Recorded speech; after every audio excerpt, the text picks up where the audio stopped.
Hey everyone, and welcome back to another episode of CMall Vlogs. My name's Austin, and like it or not, it's my job to see them all. We're in the first set of major releases for the week or the month of January. It is the second week. We've got 5 films coming up, and we're starting off with. The Post. I've got Rachel here. I've traded out my notebook for my cat. He's gonna help along. He might just get up and leave. Uh, But so you and I have both seen a couple trailers of The Post. I know you were interested, just off of sort of the historical context of it. For me, it's pretty relevant to what I studied in college. The Sullivan Papers, I'm pretty sure, are what it covers. I'm It's going into this blindly. I just know it's not about Hillary Clinton like we all thought. Yeah, I'm pretty sure it's going to tell the story of the monumental case of the U.S. government versus the New York Times. I don't know if that's the right court case. Pretty much these papers published by a guy named Sullivan uncovered all these secrets of the government lying to us. Government sues the New York Times. They lose. But this covers from the aspect or from the position of the Washington Post. Meryl Streep plays the first newspaper editor as they are trying to catch up with the New York Times. We've got Meryl Streep and Tom Hanks kicking it off. Uh, and it's directed and produced by Steven Spielberg. That's the guy's name. That's the guy's name. Ernie, you didn't help me with that, buddy. Are you familiar? I assume you're familiar with all those names involved. Yeah, I don't know the significance of Steven Spielberg simply because I've never cared before in my life. Oh my But gosh. Steven Spielberg, Jaws, E.T. He is, like Indiana Jones. I didn't start caring until about last week, so Well, miles to go. Spielberg's great. He's a fantastic director. I mean, not everything he does is amazing, but what expectations do you have going in? I think this is gonna be bomb as hell. This is gonna be fun. I like the context. I'm going to Mm-hmm. enjoy seeing like the fashion, the makeup, um, and I just want to see a woman running the world. I'm Yeah, excited. just like carrying Meryl the Streep. film. I'm also excited. I think we're gonna have a lot of really tense music as like Meryl Streep sits down like this, and Tom Hanks has his hand up, and they're like on this nice wooden table talking about how the government's out to get them. I think it's going to be really tense. I think it's probably not going to be super actiony, but I think we're going to have a lot of cool like political moments, a lot of cool like historical context to go along with it. We saw LBJ last year, and I have Yeah, higher hopes for this than I have for that. yeah, we were both pleasantly surprised by LBJ. So I mean, this could just be our genre. So I mean, Boring people. yeah, we just love those true stories. But let's go see it and see what we think and report back. So Ernie's not coming. no, Ernie's not going to be coming.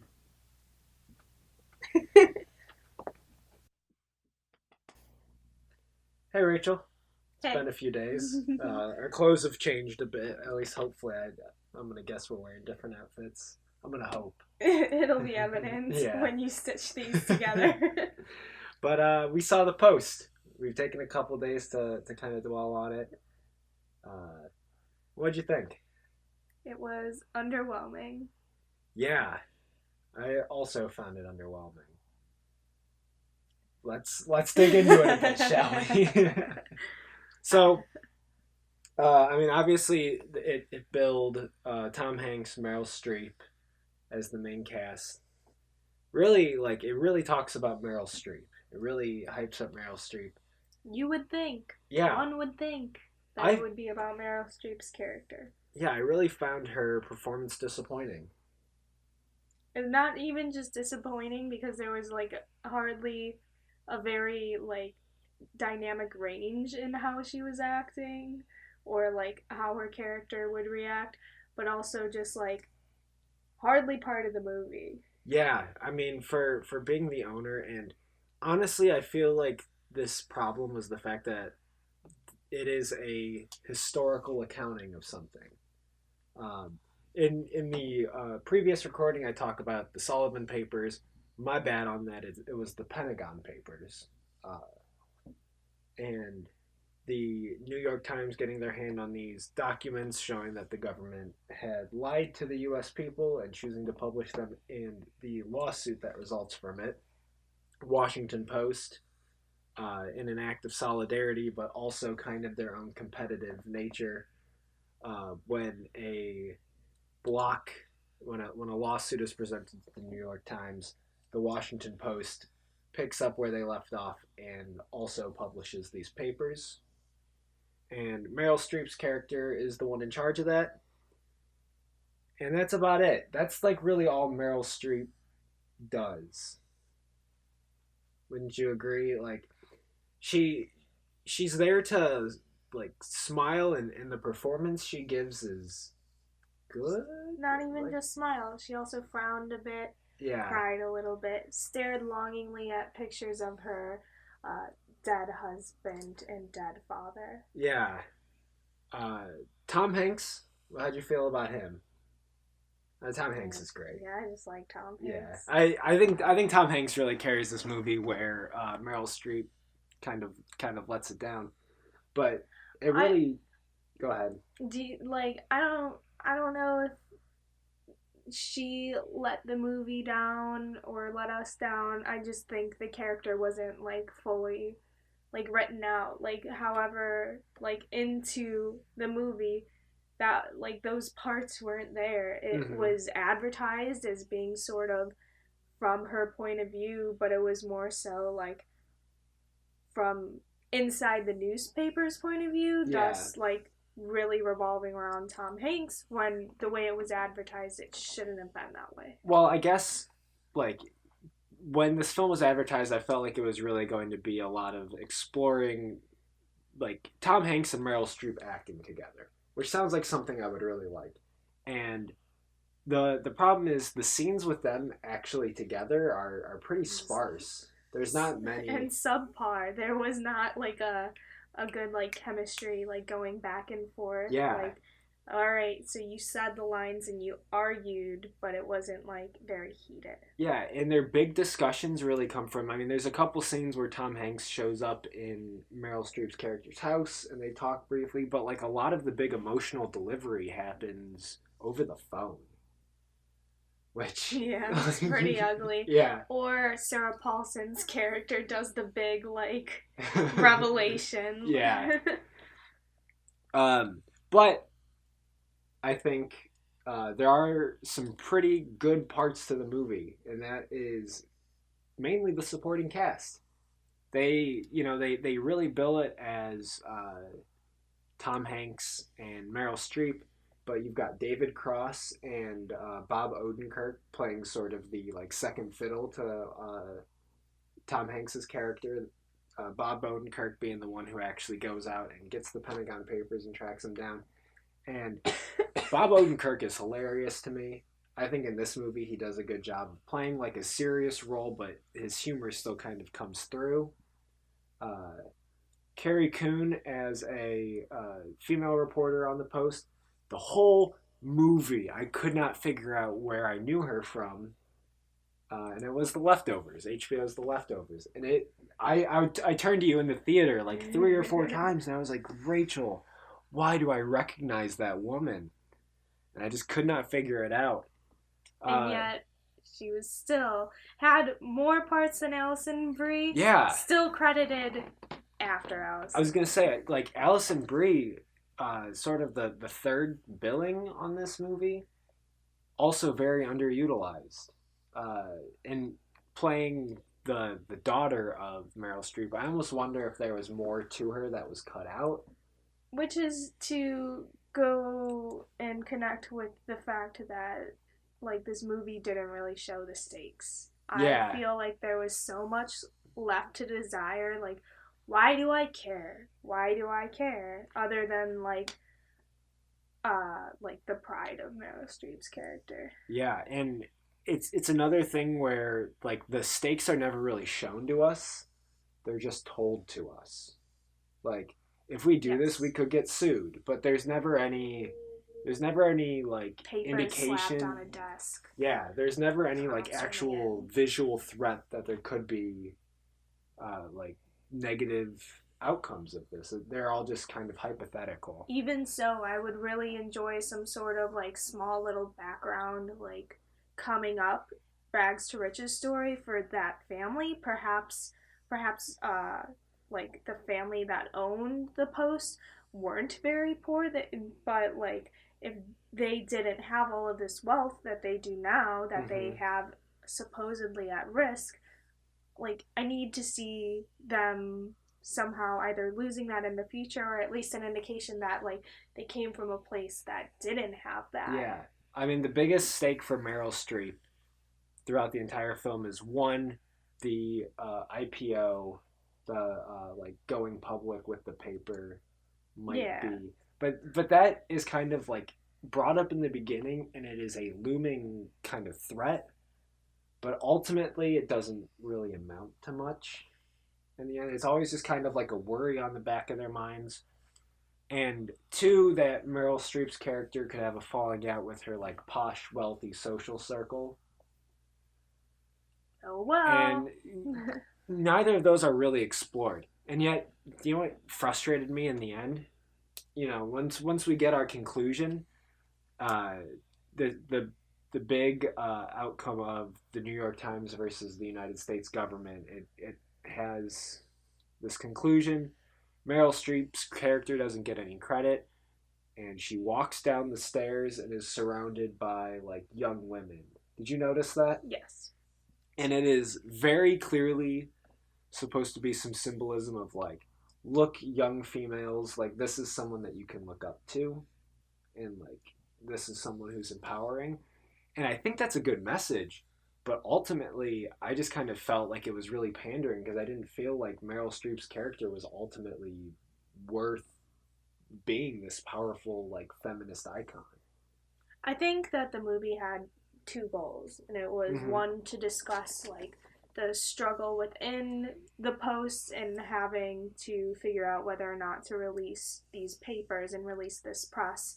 And then the other goal was to show the side that that Meryl Streep's character had during this whole process. And you have these two goals, and really to fit a film, you can probably only choose one, which is the case. Like Yeah, they tried to do both, but really like the papers thing won out over the message of like feminism and women power. I thought that the movie was going to be about a woman that could run a business, do it successfully, and find like a way to do something controversial and win out in the end, even though risking it all, which like that occurred, but the it, it like was it was pretty half baked. yeah, it just like there I don't get to see anything besides like one crying scene. Mm-hmm. It was just like underdone. Whereas like let's talk about the action of like publishing these papers and how No, many like other movies are probably about this or yeah. Well, ultimately, I mean, there were some parts that gave me goosebumps, but it was entirely because of my choices in education and in telecommunications. nah. Uh, oh man, there's some great just like old newspaper printing press porn when they're fitting in the when they're fitting in the slots to like really show how the papers were printed back then and showing them running through the presses and getting cut up. Oh, I love that. That was cool. Yeah, it's totally like not for everyone. Not everyone's gonna appreciate that, but those scenes I thought were excellent. Or Uh, just seeing like the strips of yeah, newspaper up to the ceiling. I pointed to you every time I saw a typewriter. I was yeah, like, we is were that talking about typewriters. mine? I seriously think that one of the typewriters that you have was featured in the movie. I was stoked. Uh, so I guess one of the last things we'll talk about, since we've kind of already covered through the plot, was you talked about the movie prior as like a period piece. Do you think that the period was done well? I can't say. I'd have to like honestly. I I would say it Dude. felt like a movie from the Nixon era, from like the like 60s 70s era. The the dresses and like the Yeah, clothing. perhaps maybe if there was like for lack of like a better like no, I don't know anything, but Hmm. like maybe like a filter or something to make it like it looked clean and nice and like the coloring of all the props and the costumes and the makeup and this and that like that all like dated back to then, but like when I think of watching movies then it's a bit grainier and not Yeah, so yeah, it nicely didn't like have that sort of like film grain layer. it did not. And even like we watched some really shitty Tom Cruise movie last year. And that even had like a film, like a filter to show you that you were in like a Caribbean or Yeah, tropical setting. But this just was like, we got yeah. the costume and the props. One Let's go one ahead. other thing that kind of stepping away from the era, I found the actual filming process pretty frustrating. There were a lot of points where seemingly like scenes with not a lot of action to them had a very shaky camera to them. And I complain about this all the time. But like why does a character where like why can't the cameraman keep his hands still when it's just a character moving across the room? There were parts where like I felt disoriented looking at the screen because the camera would shake so Do you much. think that's an accidental thing or that was actually just a choice? Because like technology, like I, that Oh, was probably just like a terrible choice. yeah, it was a choice that Steven Spielberg made. And Steven Spielberg, I know you're watching this. Stop that. Any What director are you watching this right now, doing? keep your camera Shake when still. appropriate. Shaking does not make a scene have more action to it. It just Intensity. disorients me. And it just makes the A whole little process nauseous. frustrating. So, I guess, is there anything else that you'd like to add? I I ended up giving this lovely review to my professor Yeah. the other day while just catching up over Hmm. our winter breaks. What did you watch over break? So he recommended that we would see, I think it's called All the President's Men. It's a Robert The Redford. president's, yeah. Is that it? Is that Hmm. it? Sweet. This would be a like good thing to pick up off, like pick off with from the end of the movie Mm. because at like the end of the movie kind of leads off with Yeah, historical spoilers here. Watergate happens. yeah, so Yeah. then this movie although filmed way back when but Hmm. like would pick up this exact story and perhaps we could compare like Yeah. the work done, so I want to see that. Well, is there anyone that you would recommend this movie to? No. No.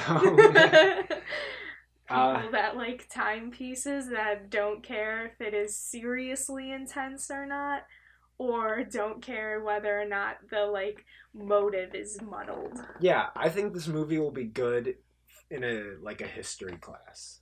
Yeah, I can see this movie being shown Yeah, in like a high school history class. didn't know we could recommend that I don't to know. those people I recommend it to whoever you as want. an education Yeah. major. Never think about it that way. But other than that, yeah, I mean, it was disappointing. It was a fine movie. I wanted more. Yeah, it never really like captured greatness. It just kind of left it as like an average experience. So A fine thing to do on a was it Sunday night? Who yeah, knows? yeah, I But wasn't disappointed that I saw it, but I don't think I'll really remember I'm only like I would only be disappointed if I did not have Movie it. Pass.